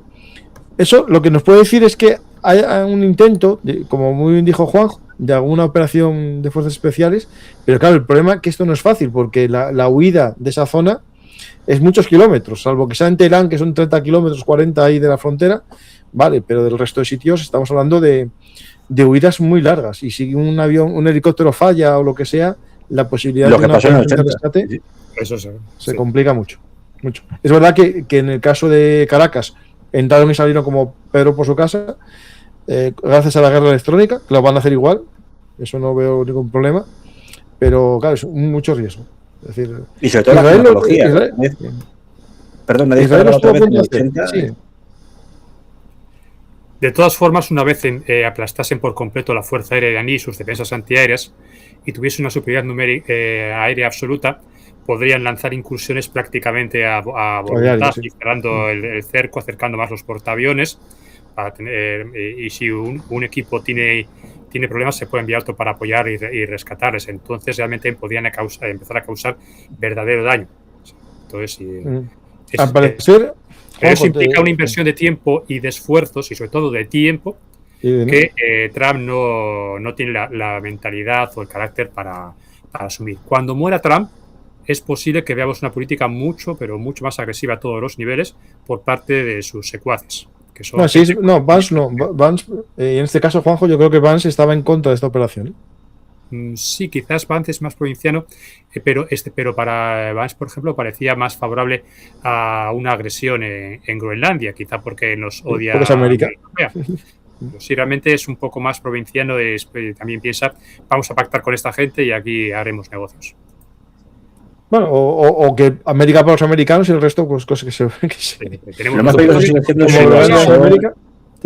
¿Cómo se llamaba el medio asesor de seguridad nacional? El viceasesor Stephen Miller. Miller, sí. Hubo un Miller, sí. Es el mayor peligro. Sí. Y que siga teniendo en nómina, Trump, aunque no lo parezca, a su defenestrado asesor de seguridad nacional, que duró 17 días, como es Michael Flynn. Un hombre que dice, tenemos derecho porque somos una superpotencia, es Miller. Bueno, eso es la darwiniana completa. Sí. Bueno, lo que decían del destino manifiesto. Sí, estamos en territorio de lobos cuando se plantea ese tipo de ideas. Territorio de lobos. Sí, y encima, por cierto, me acabo de dar cuenta de que sigue sin nombrar, aún casi un año después, un asesor de seguridad nacional. Lo está haciendo, digamos, temporalmente Marco Rubio. Está actuando casi como un Kissinger, asesor de seguridad nacional y secretario de Estado. No sé por qué, pero es que es cierto que a Trump los, digamos, miembros de su gabinete que menos le duraron fueron secretarios de Defensa y aquellos vinculados a seguridad nacional. Y algún que otro director de la CIA, si no me equivoco. No, estoy viendo una cosa ahora que, bueno, ya se lleva un tiempo hablando de Cuba, que está ahí también el objetivo de si cae solo, ¿no? Más que operar Estados Unidos que caiga solo. Al parecer está Trump en el despacho Oval.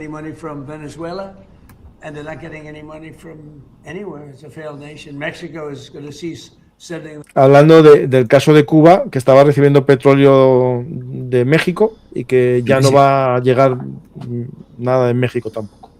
Es estrangular económicamente a la isla, ni más ni menos. Pues vamos a las preguntas del público.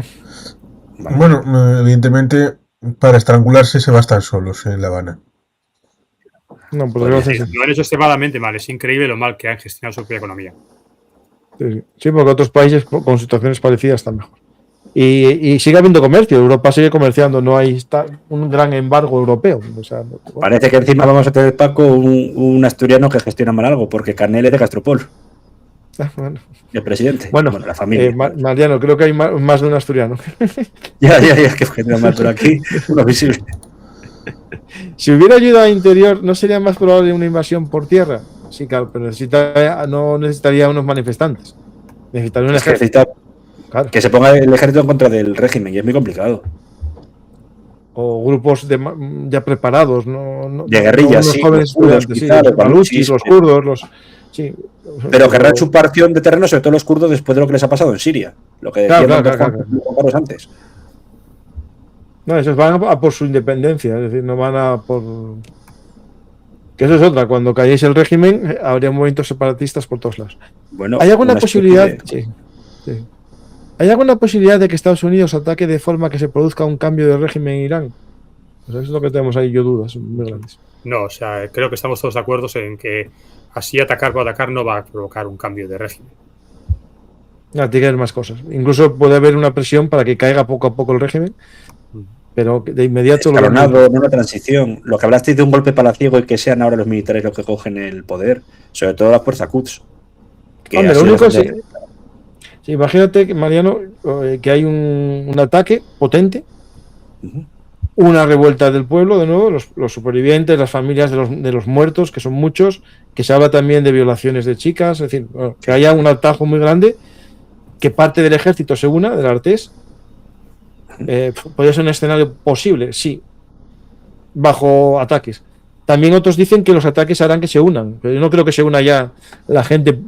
De hecho, yo creo que muchos estarán aplaudiendo cuando caigan las bombas encima de los que mataron a sus hijos. Claro, es que No va a ser un escenario como en Egipto, y de eso sabe mucho más Juanjo. No va a ser algo como Tahrir, ni mucho menos, que se unió lo que era el propio ejército y los servicios secretos, junto con Omar Suleimán, el vicepresidente y antiguo jefe de inteligencia, a lo que fue la revuelta. Y hay un Claro, momento en el pero- que dijeron a Mubarak, aquí no se puede más. claro, es complicado, es muy complicado porque, claro, incluso después que dieron el golpe contra los hermanos musulmanes en el ejército, no era un ejército creado ya por el movimiento islámico. ¿Qué queda del ejército antiguo previo de Persia? Nada.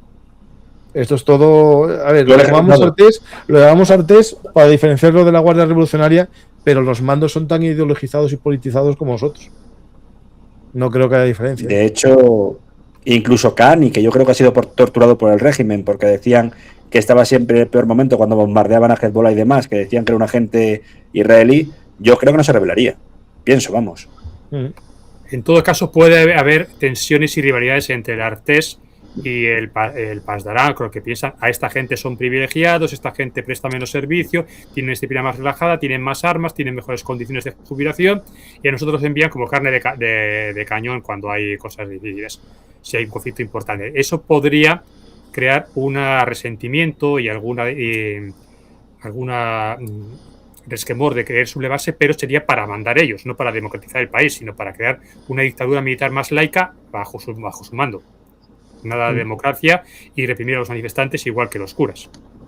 Mira, tengo aquí una declaración de Trump.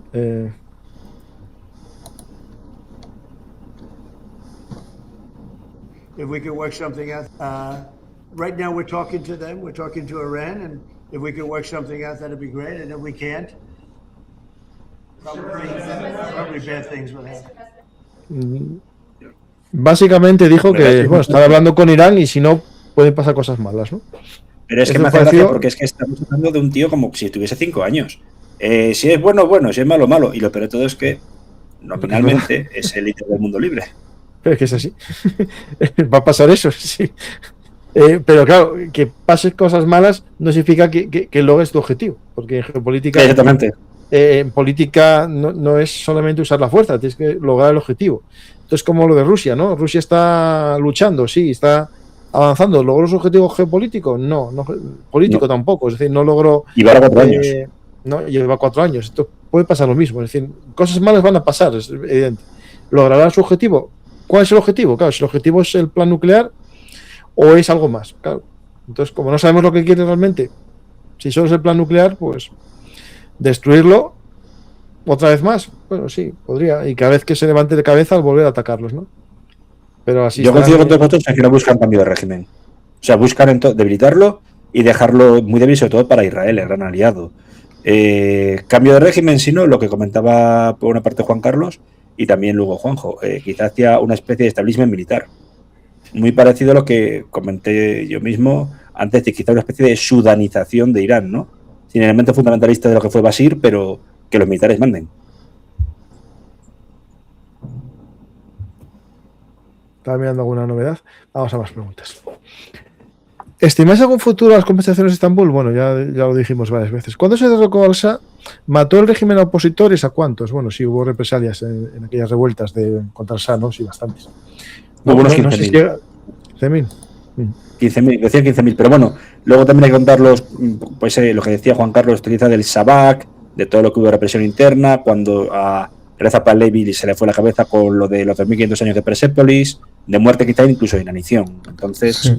Y después de la caída del Shah, cuando empezó a quitarse de en medio a todos esos ojeras a los que fue quitándose de en medio, pero que le habían apoyado entre el 80 y el 81. El Tudeh, el Partido Comunista, los marxistas, sí.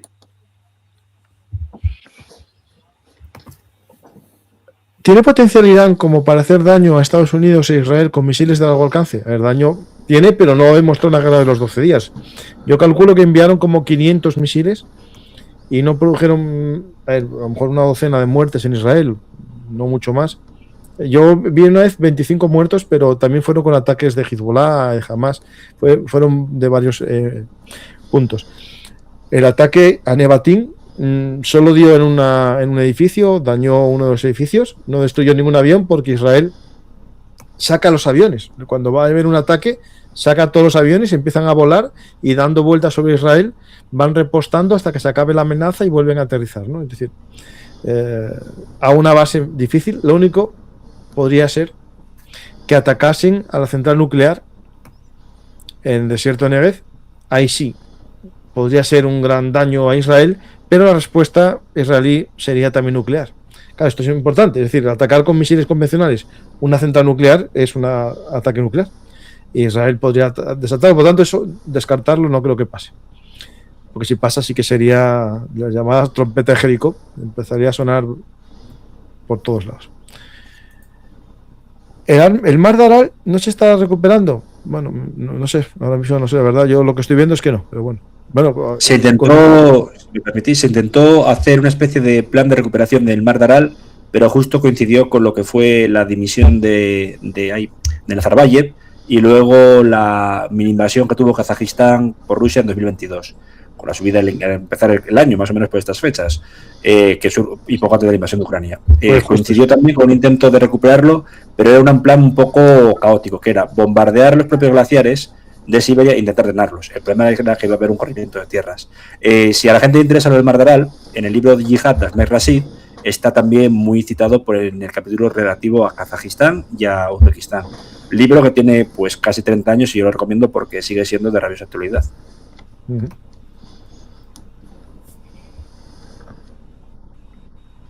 Un segundo.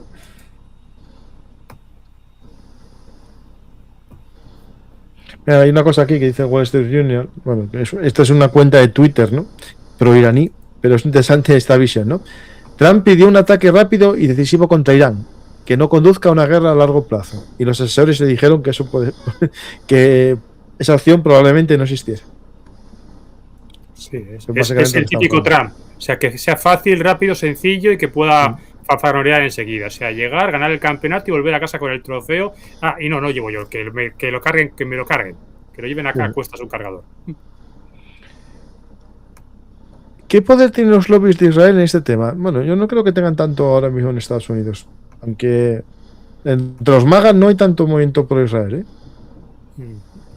Sí, y además en la medida en que Trump se vaya saltando el sistema constitucional y la república acabe cayendo, si ya deja de haber elecciones o las elecciones están muy manipuladas, casi todo el poder que tiene el lobby israelí depende de su control, de su influencia sobre las elecciones, sobre los candidatos, sobre la financiación electoral. Si ya no hay elecciones libres y el gobierno puede falsificar las elecciones y asignar los escaños o mangonearlos, entonces ya no hace falta ni el lobby israelí ni ningún otro lobby de presión, porque todos funcionan de la misma manera. Y entonces en este aspecto Trump podría ser la caída de la influencia israelí en Estados Unidos. Y ya habéis visto la escena humillante para Netanyahu, está ahí sentado con Trump y que le obligan a coger el teléfono y llamar, a hacer la llamada a Emiratos Árabes Unidos, como el adolescente, el niño tonto del colegio que ha hecho una travesura y el maestro le dice: ahora pídele perdón a Pepito por haberle dado una torta. A que Qatar, no, que a sí. Sí.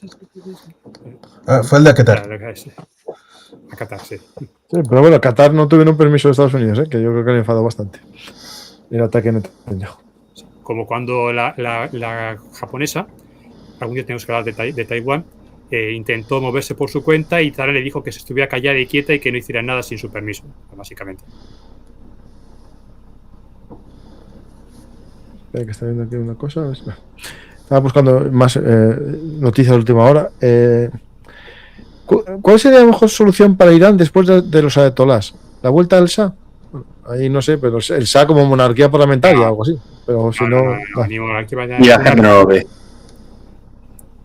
Una república laica o un sistema dictatorial más abierto, menos oligárquico, menos. Pero una república laica es la mejor solución. Ni el Sin entrar hasta el parlamento. Claro, pero es un cambio muy radical, ¿no? A lo mejor. A ver, ¿cómo era la revolución? ¿En qué año fue, Juanjo? ¿La del año 6? ¿La de...? Pero, ¿cuál es la revolución? La del 79. La revolución constitucional de Irán fue en el año 6, ¿no? Sí, en el año 6, sí. Y eso consiguió crear un parlamento hasta que cae lo que es la Oskayar y llegan los Pahlavi. Que Pahlavi padre todavía era una persona querida. Lo que pasa que se unió al nazismo. No, era un hombre temido y respetado porque era el tipo duro, alfa, el macho alfa, pero no era realmente amado, nunca lo fue. No querido, no, perdón. Temido, no querido, perdón. Y sobre todo, bueno, que la gente lo aceptaba, que era una especie más menor, porque encima, en un principio, como intentó, esto se ve muy bien en el cómic de Persepolis, él no quería ser, digamos, un rey, un monarca, eso fue cosa de los británicos, tiene que decirse así. Lo que él quería era crear una república al estilo de Ataturk, pero los británicos dijeron que... Bueno, es que él no era noble, ¿no? Era un militar. Claro, no, era un cosaco, un guardia cosaco. Era parte de una unidad militar creada por los británicos llamada la Guardia Cosaca, que imitaban los métodos de combate de los cosacos rusos, pero no eran nada cosacos. Los cosacos son un grupo étnico que no tiene nada que ver con los iraníes. Efectivamente. Sí. Sí, efectivamente es importante conocer el paño a la hora de entender cuáles pueden ser las soluciones. Una cosa es que puedas politológicamente desear un escenario, como por ejemplo podemos mencionar la situación en septiembre del 45 respecto de MacArthur y el emperador Hirohito, qué expectativas pudiera tener respecto de responsabilizarse de lo que había sucedido del gobierno que actuaba en su nombre y de esa reunión que al final fue Hirohito el que se la pidió a MacArthur, y la idea un poquito orientada que tenía MacArthur respecto del ámbito británico, de decirle no podemos hacer un futuro sin el emperador, pero un emperador humano que no sea divino y que colabore en una noción de figura de unidad del país, y luego un gobierno en el que pueda haber, pero esto es aplicable a Irán.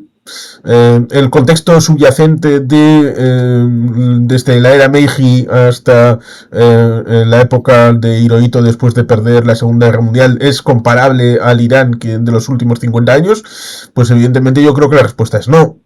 Con lo cual, ¿es posible idealmente una solución del Pahlavi? Pues idealmente sí. En Irán en este 2026, esa es la parte cuestionable. Vamos a más preguntitas. La relación de coste-ataque-defensa en la guerra de los 12 días fue de 7-1. Y los últimos días a Israel le faltaba munición antiaérea. ¿Le sale a cuenta esta operación a Trump? Bueno, él cree que sí, si toma la decisión. Le van a dar muchos informes. Están llegando muchos misiles antiaéreos, THAAD y Patriot PAC-3. También hay que contar que a Irán le queda menos, porque parte de los ataques se produjeron al sistema de fábricas de misiles, al sistema sobre todo de combustible sólido, que es el que es más vital para los misiles hipersónicos, ¿no? A ver, ellos harán sus cuentas, nosotros lo contaremos. Yo no soy adivino, no quiero tampoco decir cosas que después puede que acierte, puede que fallemos. Por lo tanto, nosotros contamos lo que sucede. Campa, veo todos tus dossiers. Lo más espectacular es con Masi Argüelles. Tengo que convencerle para que vuelva a venir aquí a hablar de la guerra en el frente oriental, en la Segunda Guerra Mundial. Sí. ¿Qué piensas de la causa de esta contienda USA-Irán? ¿Solo es lo nuclear o es la excusa por el control del petróleo? Bueno, Irán tiene petróleo, pero tampoco tanto. No es el mayor productor de petróleo. Y es una complicación muy grande meterse a gestionar ese país. Yo creo que lo nuclear está, y sobre todo ir quitando aliados a China, aliados a Bueno, a Rusia no, porque yo la relación Trump y Rusia no la tengo yo muy clara. Pero sobre todo a China sí. No sé vosotros, esa parte yo creo que la lucha por la democracia no es el elemento. No. Lo de la nuclear sí. Y casi ya el hecho del orgullo, ¿no? De decir que te mandé parar y no paraste. Si te portaste mal, cuando yo te castigué con el ataque en Fordow, ¿no? Pues yo creo que eso es como el segundo aviso, parte de lo de Bush también con Irak, ¿no? Mi padre te intentó frenar, no frenaste, se la voy yo. Un poco eso, ¿no? El segundo ataque, ¿no? No sé, vosotros, Mariano. Sí, es un poco lo de ya no pudo terminarlo en... A mí muchas veces pienso que esto se inició en 2020, me explico, con el asesinato de Soleimani como dando... Es que era el número del régimen, perdón. Y lo que evitó, en mi opinión personal, que a lo mejor me confundo, que hubiese una escalada más grande en la zona, porque aparte de un error, Irán derribó con sus misiles antiaéreos un avión que partía creo que era hacia Canadá, en su territorio, en su espacio aéreo. Pues lo que evitó una escalada mayor fue el tema del coronavirus. Démonos cuenta que también durante lo que fue los funerales, después de un mes del martirio para ellos de Soleimani, fue que la mitad del gobierno y muchos de ellos fallecieron por COVID-19, se contagiaron. Y eso frenó. Ahora es como lo típico de, pues mira, me tomo la revancha de enero de 2020, que no pude acabar con el régimen iraní, y enero de 2021, que me frenaron cuando estaba diciendo que Biden había robado las elecciones. Y sabiendo la inestabilidad mental, porque es así, de Trump, podemos esperarnos lo peor. Ahora bien, ¿hasta qué punto le sale a cuentas? Yo creo que no. Y debería aprender de un pasado muy reciente, como es que de aquí a mes y pico se va a cumplir 23 años de la invasión de Irak y seguimos viendo lo que son los efectos de dicha guerra, ¿no? Juanjo. Sí, bueno, aquí hay un elemento emocional y es que hay algo que los norteamericanos no perdonan nunca y es que se les desafíe, que se les plante cara, que se les pongan churos. Irán lo hizo y entonces Irán tiene que pagar y Cuba también. Nicaragua, en cambio, como no les ha fastidiado mucho, pues se les puede olvidar, y otros regímenes impresentables lo mismo. Pero Irán, Venezuela, Cuba, pues todos tienen que caer, todos tienen que ser castigados, si no es ahora, más tarde. Y ese es el elemento emocional que, por supuesto, nunca van a reconocer. Van a decir, no, nosotros somos tipos duros, maquiavélicos, fríos, pero no, también sois seres humanos y tenéis emociones y soñáis con la venganza. Sobre todo estas facciones de extrema ultraderecha, que son las que ahora gobiernan Estados Unidos por primera vez prácticamente en toda la historia de la República, que ha durado 2 siglos y medio. Entonces, al final buscarán la forma de hacer daños. Si no es ahora, será más tarde, pero esos van a caer. Juan Carlos. Pues que tenemos esas problemáticas encima de la mesa.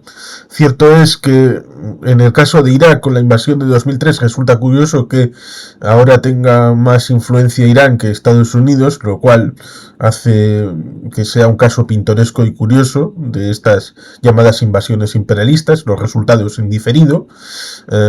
Y en el caso de los partidarios, supuestamente, de Donald Trump, pues tenemos, en el caso de Minneapolis, en Minnesota, en el elemento contradictorio, porque todos hemos sabido desde hace mucho esa noción con la asociación del rifle, la segunda enmienda, el hecho del derecho a portar armas, y cuando aparece un tío en escena con un arma que la llevaba fundada y le disparan 10 personas, 10 balas, no les faltaba con una, 10, ya habían matado a una persona antes, con el DNI estadounidense, por así decirlo. No tienen DNI, sí, ya me refiero al tema de la nacionalidad. 2 estadounidenses de pura cepa, el segundo asesinado precisamente con la excusa esa luego de no era una persona que llevaba un arma. Hombre, pero si vosotros defendéis que tengan armas. Esto viene respecto de también, en teoría, este era el pacifista. Parece que se nos ha olvidado. Era el que venía a acabar con todas las guerras, a no bombardear a nadie, y era todo el happy flower y todo maravilloso, pero ahora se está planteando eso, bombardear a Irán, ya bombardeó a Maduro, el tema de Cuba a saber cómo termina, porque igual acaba bombardeando una zona del vallado. Vete a saber. Resulta curioso, porque palabra no tiene ninguna. Bueno, la culpa a todos del presidente de Noruega por no darle el premio Nobel de la Paz. El primer ministro de Noruega se lo dijo, que era culpa suya, y que ahora iba a conseguir la paz a través de la fuerza. No lo digo yo, lo dijo Trump. Vamos a la última pregunta del público, porque hay varias, pero vamos a finalizar. Bueno, aquí... Espera. Irán propone entregar 400 kilos de uranio enriquecido a Estados Unidos a cambio de una reducción de las sanciones, según algunas fuentes. Una de las pocas cosas que me gusta de la política americana es que pasadas las elecciones ya no se sabe más del expresidente, prácticamente se apartan de la política. Bueno, tampoco, andan dando vueltas por ahí, todos tienen una fundación, todos tienen actos. Y Trump estuvo mangoneando hasta las elecciones de midterm, las de 2022. Es que de hecho fue el que nombró...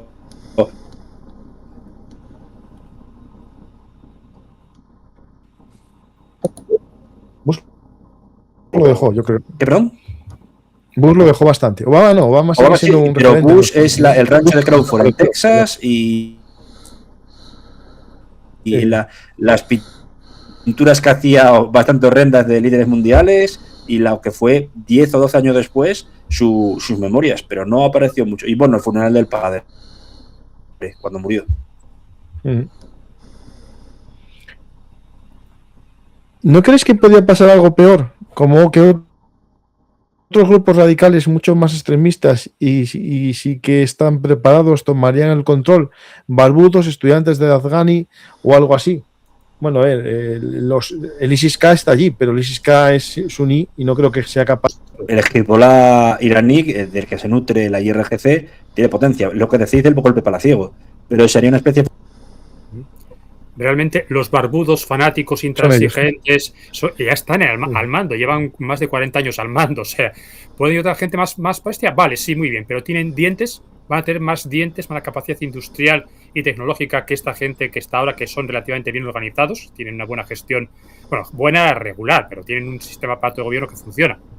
Entonces, realmente es un poco fantasear. No, van a haber otros que son más bestias. No, estos son los más bestias. O sea. Pues finalizamos ya. Yo creo que dimos un buen repaso a este momento, ¿no?, de dudas, ¿no?, de lo que va a pasar. Y lo conecto con los programas anteriores que hicimos sobre Irán. En el canal hay muchos previos, ya incluso antes del ataque de la guerra de los 12 días. Hicimos análisis. Me acuerdo uno, Juanjo y Mariano, sobre el tema. Y con Juan Carlos hicimos también sobre Israel. Hay aquí en la hemeroteca Belungartis en muchos. Y también hicimos de las últimas revueltas del mes, de hace casi 20 días, que empiezan a llegar ahora, hay muchas imágenes, ahora que se vuelve a conectar internet poco a poco, empiezan a aparecer vídeos de los muertos y los asesinatos, ¿no?, que nunca sabremos cuántos son, porque el régimen lo va a ocultar, pero miles seguro, no sé si 20.000, 30.000, pero aunque sean 10.000, es una masacre injustificable de civiles que se manifestaban pacíficamente. Es verdad que hubo algún arrebato violento en los manifestantes, como hay en todos los lugares, pero para eso está la policía antidisturbios, que no mata gente, lo que como mucho puede, no sé, producir heridas en algún manifestante, ¿no? Pues Juanjo, Mariano, Juan Carlos, muchas gracias. Y todo esto es muy complicado, porque cuando Juan Carlos dijiste los del ICE, y es verdad que la asociación del rifle protestó por el hecho de decir que es justificable matar a alguien porque lleva un arma. Pero lo más llamativo es que ahora se filtraron los nombres de los dos agentes, y son dos agentes hispanos. Mexicanos procedentes de Texas, sí. Sí. Es decir, que todo esto es mucho más complicado. El mundo es muy complicado. Pues muchas gracias a los tres, perdonad. Y si queréis decir algo como despedida final, vamos a empezar al revés. Juan Carlos. Habrá que estar atentos a lo que vaya sucediendo, porque a fin de cuentas la imprevisibilidad es un factor como la entropía y el azar. Mariano.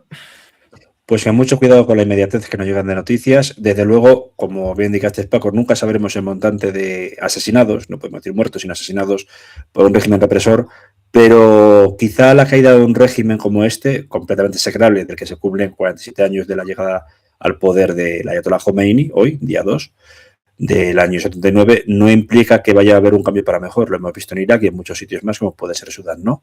Y daría miedo ver un escenario muy similar en Irán, una nación de 90 millones de habitantes, con toda la casuística étnica, religiosa, un tejido social muy amplio, pues similar a lo que he pasado en los dos estados que he citado anteriormente, ¿no? A mí me produce auténtico pavor y, como digo, siempre veremos, pero no tiene por qué ser beneficioso. ¿Y Juanjo? La población iraní ha protestado varias veces desde 2017 en grandes oleadas de protestas. Han sido reprimidos, aplastados, pisoteados. Ha habido muertos y sangre, aunque no tanta como esta última ocasión. Y en cada ocasión se han vuelto a lanzar a las calles en oleadas cada vez más grandes de protestas que han exigido una represión cada vez mayor. Y llegará un momento en que la gente no saldrá a la calle a protestar, sino a luchar. Cogerán cualquier cosa que tengan a mano y lo primero que harán será coger, ese policía tiene armas, nos hacen falta, a por él. Y eso quizás podría estar empezando ahora mismo sin que lo supiéramos. Y entonces es cuando realmente podría producirse o bien una gloriosa victoria, como por ejemplo cuando el Frente Sandinista logró echar a Somoza de Nicaragua, o bien el inicio de un descenso al caos total y que durase varios decenios. Ese es el problema. Sí. El escenario es muy complejo, la verdad que es difícil ver qué va a suceder. Nosotros estamos aquí esperando lo que suceda y lo contaremos. Os invito a ver los programas anteriores que hice sobre Irán, sobre la posibilidad de un ataque, incluso un vídeo corto en el que explico cómo veo que es muy difícil, o por decir imposible, el hundimiento de un portaaviones con los sistemas que tiene Irán actualmente. Alguien me habla de los misiles hipersónicos, sí, pero son para atacar a tierra, no para un barco que se mueve a una velocidad de entre 50 y 60 kilómetros por hora en maniobras evasivas. Por tanto, el misil no sabe dónde es, ¿no? Y un misil naval no es tan fácil que llegue a la distancia que estamos hablando. Lo cuento en el programa, que os invito a ver. Y también recuerdo a la gente que sea asturiana o del norte de España, en Gijón, el día 7 de febrero, voy a hacer una presentación de mi libro en la Casa del Libro, que os invito a asistir a todos. Un mundo convulso, claves geopolíticas para el siglo XXI, 7 de febrero, en Gijón. Y adelanto que el viernes 20 de febrero estaré en Santander, en el Corte Inglés, allí a las 7:30, para presentar también mi libro a los cántabros y amigos que se acerquen. Lo digo por los vascos de cerca, si alguno se acerca, ahí os espero. Pues muchas gracias a todos, espero que os haya gustado el programa, y si es así, ya sabéis, dar a me gusta, dejar un comentario, compartir y suscribiros aquí a Bellum Artis, Actualidad Militar y Geopolítica. Y gracias a los fans por su suscripción, a los mecenas, a los Patreon, a los miembros del canal, por apoyar esta iniciativa mía de divulgación, en primer lugar en el canal de Historia y ahora en el canal de Actualidad. Muchas gracias a todos y nos vemos otro día más aquí en Bellum Artis, Actualidad Militar